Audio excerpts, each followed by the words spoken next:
11 ऑगस्टला असतो माझ्या लेकीचा बर्थडे. तर म्हटलं आज घरी सेलिब्रेट करूयात म्हणून आम्ही घरी मस्त अशी पावभाजी बनवलेली होती. भाजी ताईंनी बनवली आणि पाव जे आहेत ते कट करून ऑलरेडी ठेवले, म्हणजे जेवताना घाई होत नाही, पटकन पाव गरम करून देता येतात. इथं बर्थडे गर्ल आणि बर्थडे गर्लचा भाऊ छान असे रेडी झालेले होते. अन्वीला खूप छान डंगरी दिसत होती आणि माझा नील देखील एकदम भारी दिसत होता.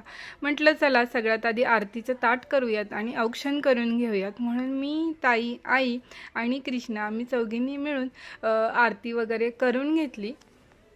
आणि अन्वीच्या पप्पांचं झालेलं होतं तिचे भारी भारी फोटोज काढणं, तर त्यांचं काही फोटो सेशन संपत नव्हतं. पण या पोरांना फोटोमध्ये अजिबात रस नसतो, जबरदस्ती स्माईल देत असतात. पण त्यांच्या ह्याच मेमरीज आपल्याला कलेक्ट करायच्या असतात, आठवणी जमा करून पुढे 4 वर्षांनी बघायला खूप भारी वाटतं.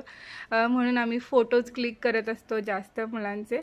मस्त चौघांनी मिळून केक कट केला आणि अन्वीला आता समजायला लागले, त्यामुळे ती खूप जास्त खुश होती आणि एक्सायटेड देखील होती. माझा बड्डे आहे म्हणून सगळ्यांना सांगत होती. केक वगैरे कट केल्यानंतर मस्त सगळ्यांनी जेवण केलं आणि पावभाजी खरंच खूप जास्त टेस्टी झालेली होती. तर असा झाला आज अन्वीचा बर्थडे.